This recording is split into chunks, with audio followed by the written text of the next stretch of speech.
US President Donald Trump demanded that Israel launch the first strike against Iran and be the first to enter into an all-out war, so that the US could only join the war, but not be its initiator. At the same time, Trump's negotiating team demanded that the Iranians sign an indefinite nuclear deal that would completely exclude uranium enrichment. But also, the US Central Intelligence Agency published new instructions on social media for Iranians who want to safely contact the American intelligence service. This means that the CIA has launched a new campaign to recruit Iranians amid a massive buildup of US military presence in the Middle East, while awaiting a decision from American President Donald Trump regarding potential strikes on Iran. And in this episode, let's discuss what's happening at the negotiations in Geneva, what insider information has emerged, and why Trump is asking Israel to strike Iran. First, my name is Alexei Pichi. Let's discuss this topic together. But before we start, I ask you to subscribe to this channel, like the video, leave any comment under this episode, and subscribe to my Telegram channel. Pichi News, the link to it is in the description of this video. There we publish breaking news as it comes in.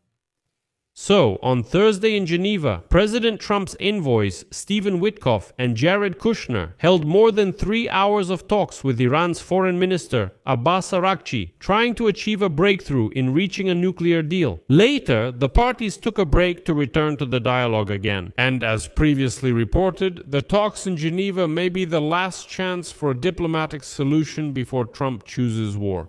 By the way, the message that Jared Kushner and Stephen Witkoff will deliver to Donald Trump after these talks in Geneva will have a significant impact on the decision of the US president. Because, as sources said, Kushner and Witkoff are the last ones convincing Trump not to go to war yet, but to give them a chance to resolve the matter diplomatically. On Tuesday, in his speech to Congress, Trump stated that he prefers, of course, a diplomatic solution, but for some reason he laid out in detail the arguments in favor of war. It is known that today the Iranians in Geneva presented the long-awaited draft agreement on the nuclear program. The Director General of the International Atomic Energy Agency, Rafael Grossi, is also participating in the negotiations.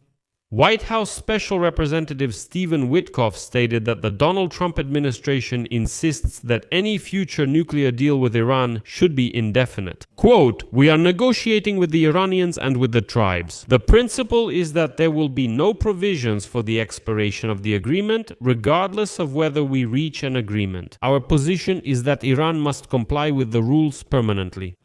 The current negotiations between the US and Iran concern only nuclear issues. However, if an agreement is reached, the Trump administration plans separate negotiations on Iran's missile program and support for proxy forces in the region during the current nuclear talks. The two main issues are Iran's ability to enrich uranium and the fate of its existing stockpile of enriched uranium.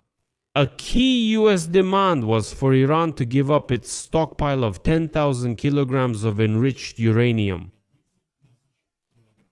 But it seems that the White House doesn't really believe that a deal can be reached. Because, according to Politico, the politicians of American President Donald Trump want Israel to strike Iran first before the United States launches any attacks. An Israeli attack would obviously provoke an Iranian response against Israel, after which American voters would be more inclined to support the idea of strikes against Iran. Next is a quote from Politico. "In the Trump administration and around it, there is an opinion that the policy will look much better if the Israelis act first and on their own, rather than the Iranians striking us in response. It will give us more grounds for action. The calculation is very simple. More Americans will agree to a war with Iran if the United States or its ally is attacked first." Recent polls show that Americans, including Republicans, support regime change in Iran, but are not willing to risk US casualties. Because of this, hopes for diplomacy are diminishing, and as a result, the question is starting to come down to when and how America will eventually attack Iran. Regardless of Israel's desire to act first, the most likely scenario could be a joint American-Israeli operation. American officials now see two biggest risks associated with a potential attack on Iran: the depletion of American ammunition stockpiles. The administration could, for example, give China the opportunity to immediately seize Taiwan. And the second problem is the likelihood of American casualties.